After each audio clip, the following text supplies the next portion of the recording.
In the name of God, who is grace and love and communion. Amen. Amen.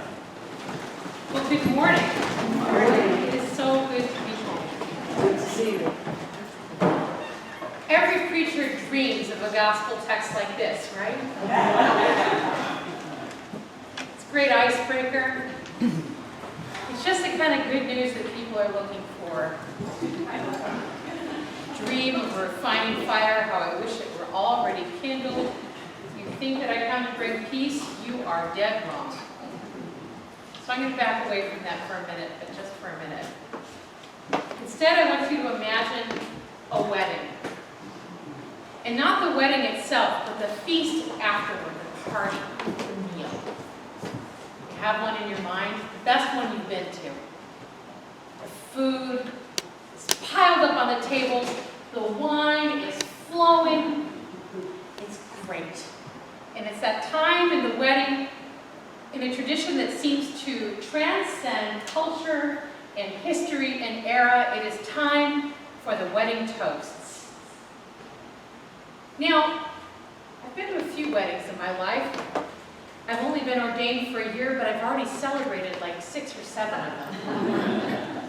So I'm getting to be something of a connoisseur of the wedding toast. And they range from the profound and moving to the deeply awkward and everything in between.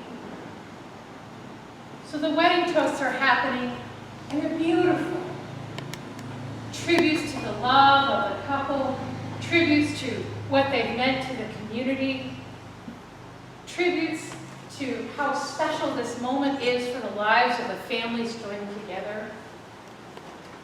That sense of excellent wedding toast is at the heart of a book that's not in this morning's lectionary, the Song of Songs. The love poems that are inside of that beautiful text are in part songs that were sung as part of a wedding celebration. The union of two people and their families and their friends coming together to form a brand new whole. Song of Songs is a great book. I'm surprised they let us read it in Sunday school.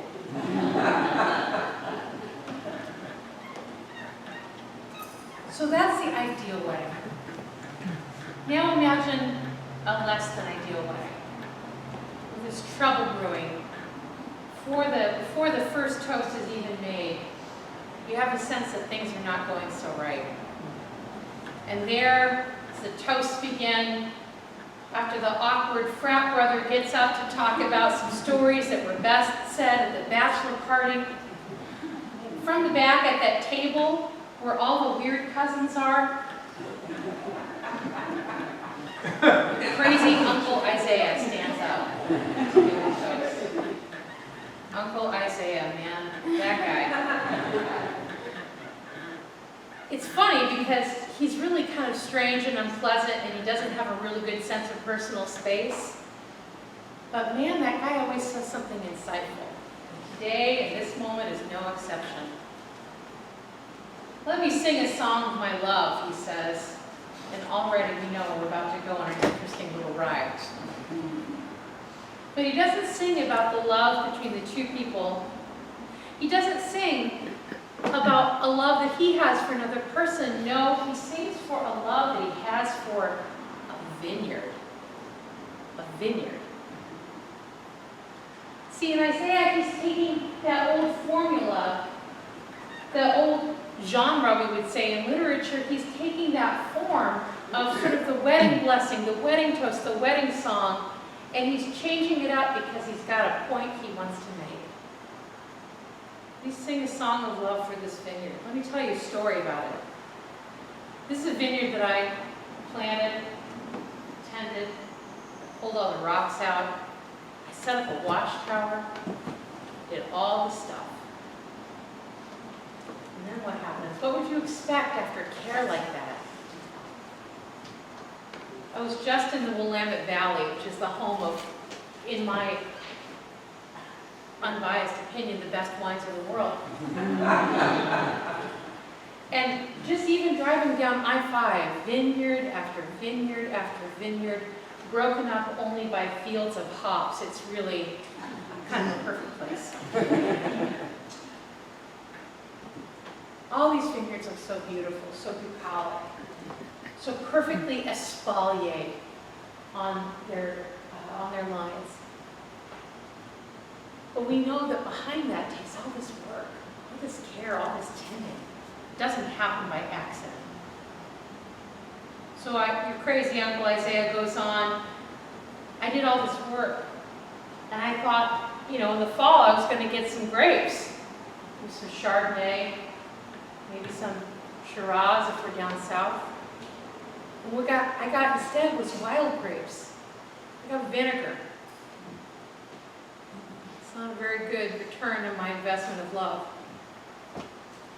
Even more than that, it's a breaking of expectation. Now, in the context of a wedding, we know what it's like when there's an unequal partnership.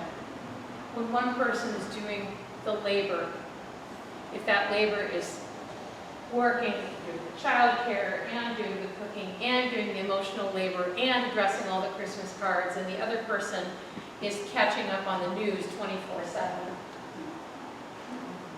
We know what happens in those kinds of relationships.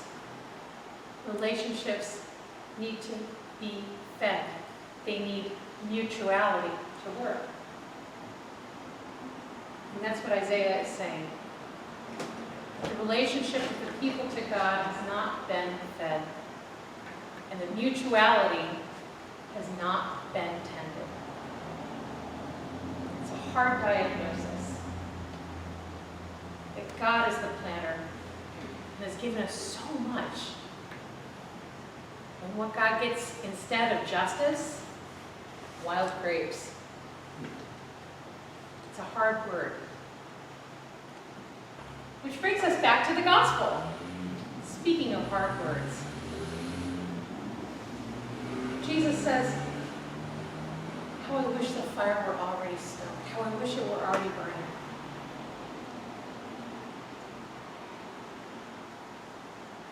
The kind of fire that Jesus is talking about is not the sort of fire that has been ravaging the West. As I drove up and down I love to drive when I go back west, there's lots to see. I drove up and down the Columbia River Gorge and saw all the places where fires had ravaged the beautiful gorge, just on the north side of the Cascade Ridge. It's not that kind of fire. It's the kind of fire that a metalsmith would use. The kind of fire that you have to build hot. The kind that burns off all the impurities, and what you're left with is the pure metal, the gold, the silver. It is a hot process. It takes a lot of fuel. It takes a lot of work and a lot of effort. And what you're left with, oh, what a prize. I think that more than anything, the gospel today introduces us to Jesus, who says, we've been given a lot. What are we going to do with that? It's Jesus who says, what is the change that is worth the price of transformation? What is the change that is worth the price of transformation?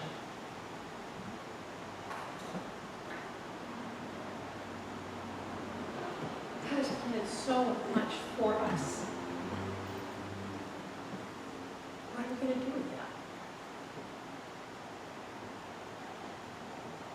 Let me paint a different story, a different way.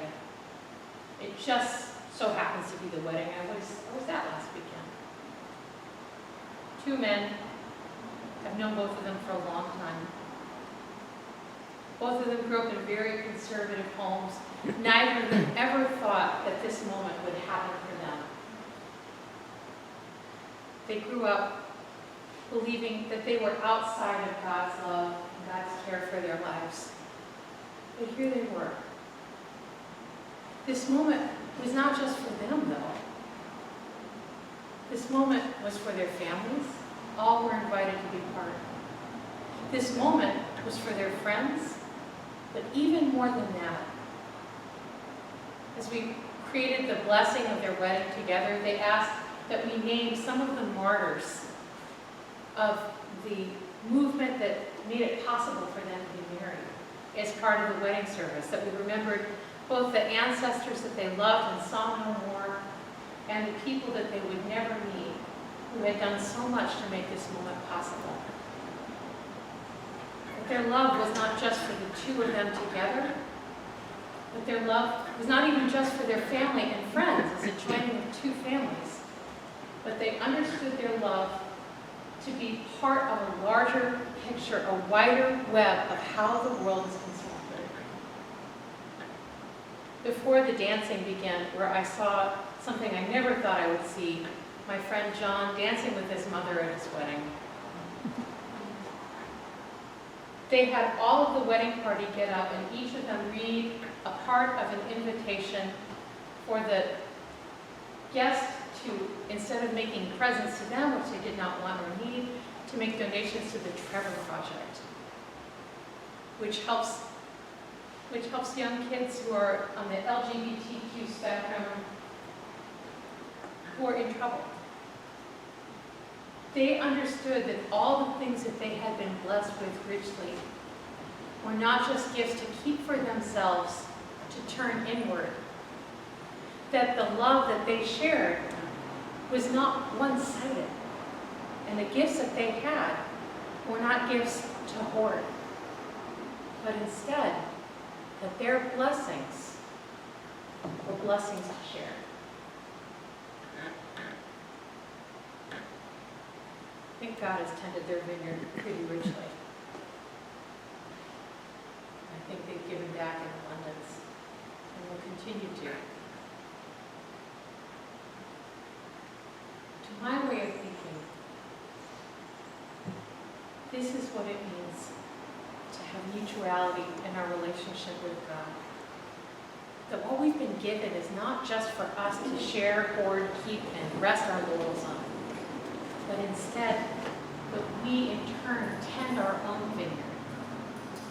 That we share the abundance of what we have and offer the fruits of what we do. That's the blessing.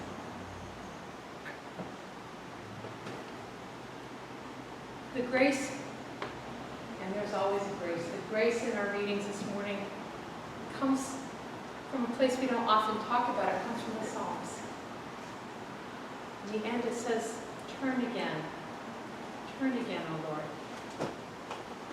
Always we have the opportunity, always, stop where we are, to turn ourselves around and go in a better direction.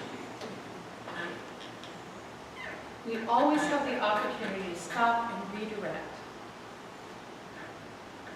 Sometimes that's hard. A lot of times that's hard. When you're looking at that big vineyard with all the weeds choking it out, the walls are crumbling, the mutuality in that relationship is off balance, where do you even start? I would say start at the nearest and easiest corner. I remember one time my grandma told me the story, my mom's mom, that my aunt, who was a little bit like me, a little fussy, didn't like to get dirty. My aunt had stopped by Grandma's house to see her mom for a minute, and Grandma was on her way home from somewhere, almost certainly church or the IGA. And Ellen started pulling. She just saw one weed and she just pulled it. Well, she just pulled a couple more. And by the time Grandma got home, there was a giant pile of weeds sitting on the front walk. Grandma said, Ellen, what were you doing? She said, well, I just started with one. So often, that's what it looks to turn around. That's what it looks like to make a repentance. Turn around, pull one weed. Turn around and make first gesture. It's the first one that's the hardest, isn't it? You pull the first one, you can probably pull the second one. Pretty soon, you're well on your way to bearing the kind of fruit God has planted in your life.